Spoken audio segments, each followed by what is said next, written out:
suis parti à Séoul Tech, donc dans la ville de Séoul en Corée du Sud. Et donc je suis parti déjà dans ce pays pour la rupture culturelle et aussi pour découvrir une grande ville, donc Séoul. Je suis parti au Pérou, donc à la Pontificia Universidad Católica del Pérou, parce que c'est tout ce qui est culture, histoire de l'Amérique du Sud qui m'a attiré. Je suis parti en semestre en Lituanie, à Kaunas, à KTU, l'université. Je n'ai jamais visité les pays nordiques et les pays baltiques et je me suis dit que c'était une très bonne opportunité pour moi. Je suis partie à Adélaïde en Australie. Et Adélaïde parce que c'est une ville qui coûte la moins cher en Australie et du coup c'était allié plaisir et petit budget.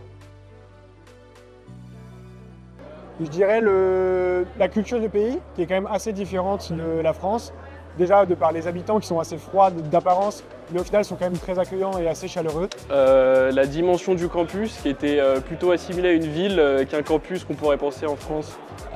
Du coup, je pense que c'est l'histoire qu'il y a et l'importance que a soit la culture espagnole ou inca sur la vie tous les jours des Péruviens. Alors ça m'a permis de voir des approches différentes de résolution de problèmes, donc, notamment en mécanique des matériaux. Ça m'a permis d'avoir encore une plus grande ouverture d'esprit, le fait de rencontrer donc une nouvelle culture, une nouvelle population. Les cours étaient tournés d'une autre façon comparé à ECAM LaSalle. Il y avait énormément de télé pratiques.